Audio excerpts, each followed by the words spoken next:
Véritable coup de massue. J'ai été informé au même moment que vous, à travers les médias, que l'UPAC a ouvert une enquête. Après une série de vérifications, l'unité permanente anticorruption confirme déclencher une enquête sur le Parti libéral. Selon les informations du bureau d'enquête, c'est en lien avec les allégations de fling-flang entourant la course à la chefferie au PLQ. Je veux assurer à la fois l'UPAC et l'ensemble des Québécois que le Parti libéral du Québec veut collaborer complètement. S'il y a une personne qui a commis un geste illégal, on veut le savoir. Et croyez-moi, on va agir. Ce qui se passe, c'est sérieux. Le parti va pleinement collaborer. Honnêtement, c'est pas des moments qui sont simples, là. Mais dans des moments difficiles, on serre les coudes et c'est ce que j'ai senti du caucus. La nouvelle a eu l'effet d'une bombe chez les libéraux. Déjà, chez les militants, il y avait de sérieux doutes concernant la gestion de crise de Pablo Rodriguez.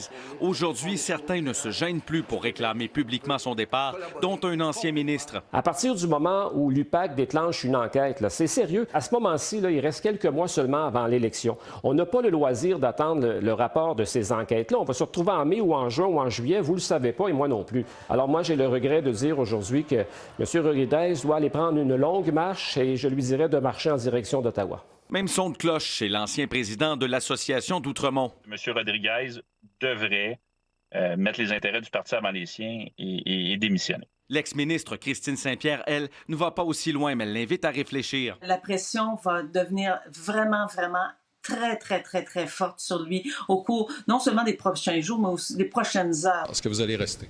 Absolument. J'ai été dûment élu par les membres. Je n'ai rien à me reprocher. Pour le moment, le caucus se range derrière le chef. Unanime en appui de notre chef Pablo Rodriguez.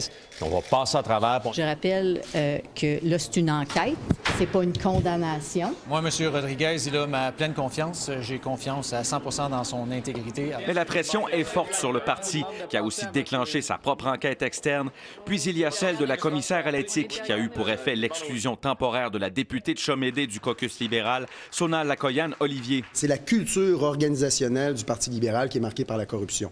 Puis éventuellement, on va avoir des réponses aux questions. Il y a des allégations qui sont importantes. On attend de voir la conclusion des enquêtes. On a créé l'UPAC parce qu'il y avait des problèmes au Parti libéral du Québec à l'époque. Ce qu'ils ont fait là, avec leurs brownies, laissez-moi vous dire que c'est pas quelque chose qui nous aide à rétablir la confiance des Québécois, mais j'ai confiance que l'unité permanente anticorruption va faire le ménage. Je constate que c'est une enquête de plus au Parti libéral du Québec. La question est donc entière. Y a-t-il eu une ou des infractions criminelles en marge de la chefferie du Parti libéral?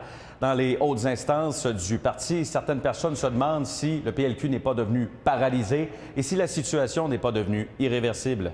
Pierre-Antoine Gosselin, TVA Nouvelles, Québec.